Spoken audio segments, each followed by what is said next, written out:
Being in a relationship where it doesn't feel like there's enough sex sounds like a trivial and somewhat comedic luxury problem, as though someone were complaining there wasn't enough tennis or yoga between a couple. But an absence of sex isn't trivial in the least.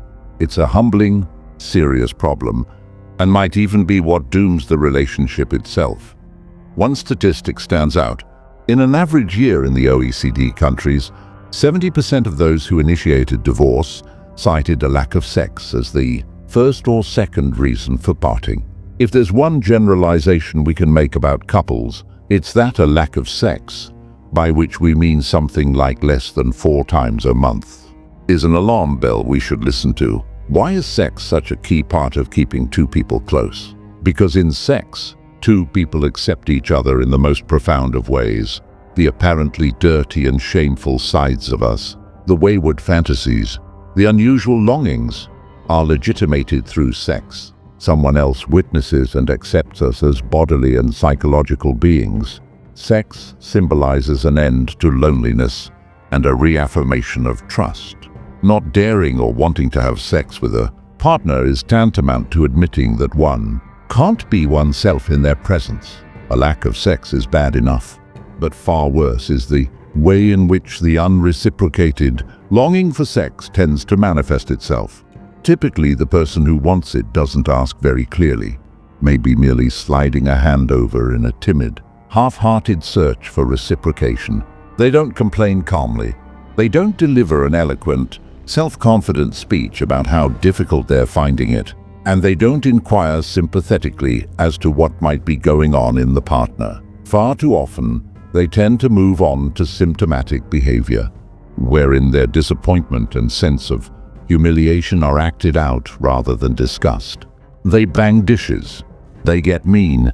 A whole raft of conflicts then develops that has ostensibly nothing to do with sex, and yet is caused by its absence. One starts squabbling over the in-laws, the state of the kitchen, the chores. The one who's been let down sexually behaves so badly they start to seem like a monster, further reducing the chances of sex ever taking place. Eventually, the sex-starved party may simply go off and have an affair, not because they don't love their partner, but because showing their desire has become so fraught with rejection that they're out for a bit of revenge.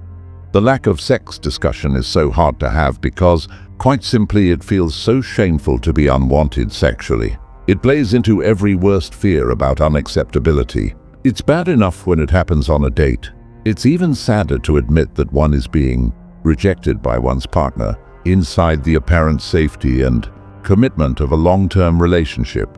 Maybe there's something wrong with them, but far more likely, there's something revolting about us.